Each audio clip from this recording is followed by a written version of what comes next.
सभी को, आप देख रहे हैं ताराचंद क्लासेस। आज की वीडियो में बात करेंगे उत्तर आधुनिकवाद के वैश्वीकरण पे विचार। एक मोस्ट इम्पोर्टेंट टॉपिक है, हमारे एग्ज़ाम में कई बार आया हुआ है, तो इसको अच्छे से तैयार करें। तो चलिए इसको स्टार्ट करते हैं। इसका सीधा सा मतलब है कि आज के समय में सिर्फ एक राज्य की सीमा तक नहीं, राज्य के बाहर तक, ठीक है, राज्य की सीमा तक नहीं, राज्य के बाहर तक और नए विचारों को हम एक्सेप्ट कर सकें और अपनी वर्तमान की स्थिति को अच्छे से सुधार सकें। तो चलिए इसको स्टार्ट करते हैं। काफ़ी इम्पोर्टेंट टॉपिक है ये। चलो इसको शुरू करते हैं। ये 20वीं शताब्दी से स्टार्ट हुआ है। वैश्वीकरण ने जहाँ पूरी दुनिया को आर्थिक, सांस्कृतिक, तकनीक और राजनीतिक रूप से जोड़ा हुआ है, वहीं उत्तर आधुनिकवाद ने इसके प्रभावों पर गहराई से सवाल भी खड़े किए हैं, क्योंकि ज़रूरत से ज़्यादा कल्चर को एक्सेप्ट करने से हमारी वर्तमान की स्थिति भी खराब हो सकती है।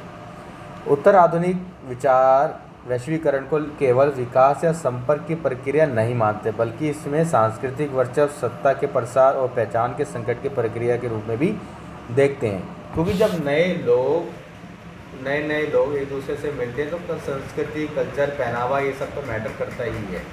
अब जैसे हम हैं भाई, हमारा पहनावा बहुत सही है, हमें बहुत रिस्पेक्टफुल लगता है। हम अंग्रेज़ों को देखते हैं भाई कैसे घूम रहे बिना कपड़ों के, तो अच्छा नहीं लगता ना। उनको लगता है कि हम इतने मॉडर्न हैं, कि हम इतने आगे बढ़ चुके हैं, और वो हमें देखते हैं कि कैसे बेकार लोग हैं। वो लोग कांटा चम्मच का यूज़ कर रहे हैं खाना खाने के लिए, तो लगता है ये बेकार, कम विकसित लोग जो आज भी हाथों का इस्तेमाल कर रहे हैं। हमें लगता है वो बेकार है जो हाथ से खाना नहीं खा पा रहे। तो कहने का मतलब ये है, एक दूसरे की संस्कृति, वर्चस्व, सत्ता, इन सब चीज़ों पे क्या है, सवाल खड़ा होने लग जाता है। हम क्वेश्चन मार्क उठा देते हैं कि किसका अच्छा है। जैसे लोकतंत्र की बात होती है, अमेरिका का लोकतंत्र, जहाँ वहाँ का लोकतंत्र देखो, डेमोक्रेसी देखो कितना है, कितना अच्छा है, प्रशासन सिस्टम कितना अच्छा है। हमारे देश का गवर्नमेंट सिस्टम कितना ख़राब है। तो ये सभी चीज़ों पे सवाल उठने लग जाते हैं। उसी चीज़ के ऊपर ही हम धीरे धीरे आगे बढ़ते रहते हैं। आई होप आपको सारी बातें समझ आ रही होगी। वैश्वीकरण की पारंपरिक धारणा। पारंपरिक रूप से वैश्वीकरण को एक सकारात्मक प्रक्रिया माना गया है, जो दुनिया भर में व्यापार को, संचार, लोगों को एक दूसरे के साथ जोड़ना, आधुनिक जीवन शैली को बढ़ा, इन सब चीज़ों के बारे में बताता है। लेकिन एक तरफा और भी है। उत्तर आधुनिकवाद इस एक तरफा सकारात्मक छवि पर सवाल उठाता है, क्योंकि इसके नेगेटिव पॉइंट्स भी तो हैं, उसको भी तो बताओ। तो वो सारी चीज़ें इसमें बताई जाएंगी। पहला है सांस्कृतिक समरूपता। उत्तर आधुनिक विचार के अनुसार वैश्वीकरण के कारण दुनिया में एक जैसी संस्कृति फैल रही है, जो कि वेस्टर्न है। आज देख लो सोशल मीडिया, हर कोई अपने आप को ज़्यादा ही मॉडर्न कर रहा है, लेकिन ज़रूरत से ज़्यादा मॉडर्न बना भी अच्छा नहीं होता। हमारे जैसे देश में हमें बहुत पारंपरिक आदमी है। अब मंदिरों में भी देख रहे होगे कुछ लोग कितने घटिया तरीके से कपड़े पहन के चले जाते हैं। आप देखोगे सोशल मीडिया पे देखोगे ना, तो आपको पता लग जाएगा, आपको भी गुस्सा आएगा कि यार इतना भी मॉडर्न नहीं होना। कारण स्थानीय भाषा, परंपरा, भोजन, पहनावा और सोच धीरे धीरे होते जा रहे हैं। उदाहरण के लिए भारत में पारंपरिक पोशाक की जगह पश्चिमी कपड़े, लोक भाषाओं की जगह अंग्रेजी और देसी खान पान की जगह फास्ट फूड चलन में आ गया, जो कि हमारी सेहत के लिए काफ़ी हानिकारक भी है। उत्तर आधुनिकवाद इस एकरूपता को विरोध करता है और विविधता को महत्व देता है कि हाँ भाई, सबका होना ज़रूरी है, लेकिन किसी एक कल्चर का प्रभुत्व होना सही नहीं है। आपका कल्चर, आपका पहनावा सही है, लेकिन आप ये नहीं कर सकते, आप हम पे फोर्स करो कि आपको भी वही चीज़ अपनानी चाहिए, वो चीज़ सही नहीं है। अब आता है पहचान का संकट। उत्तर आधुनिकवाद सोच ये मानती है कि वैश्वीकरण ने स्थानीय, क्षेत्रीय और व्यक्तिगत पहचान को कमज़ोर किया है। पहले जो व्यक्ति खुद को जाति, क्षेत्र, धर्म, भाषा, वर्ग के आधार पर पहचानता था, अब उसकी पहचान उपभोक्ता के रूप में हो गई है। हमारे इंटरनेट के कितने कंज्यूमर्स हैं, हम कितना इंटरनेट डाटा पैक उपभोग करते हैं, यानी एक तरह से कस्टमर बन गया। व्यक्ति को उत्पादों, ब्रांड और बाजार की वस्तु के रूप में देखा जाता है, जिसमें उसकी असली सांस्कृतिक चीज़ें क्या हैं, खो जाती हैं।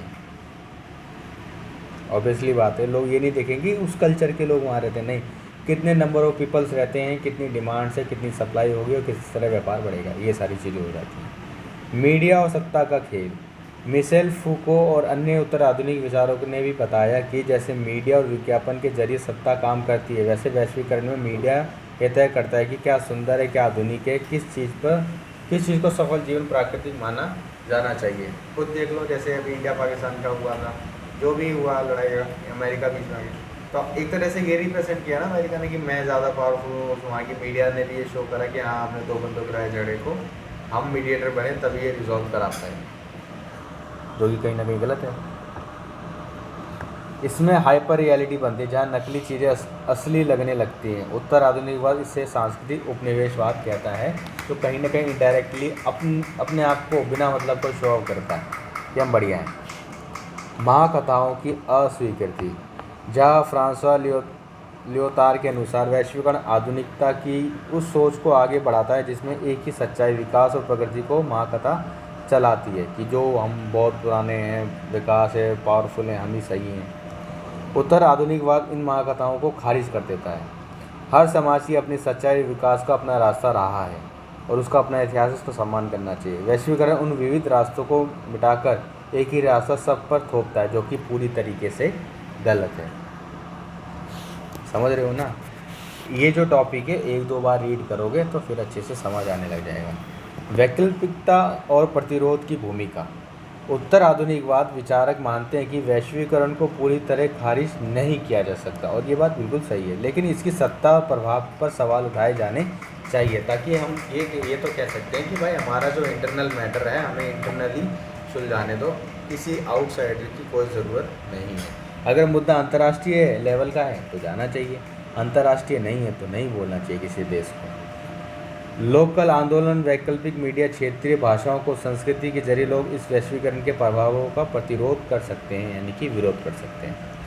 उत्तर आधुनिकवाद एक बहुलतावादी, संवादशील और आलोचनात्मक वैश्वीकरण की वकालत करता है, जहां सभी अपनी आवाज़ उठा सकें और अपने मतभेद जो भी है सकारात्मक तरीके से रख सकें, ना कि वन साइडर आंसर को एक्सेप्ट करें।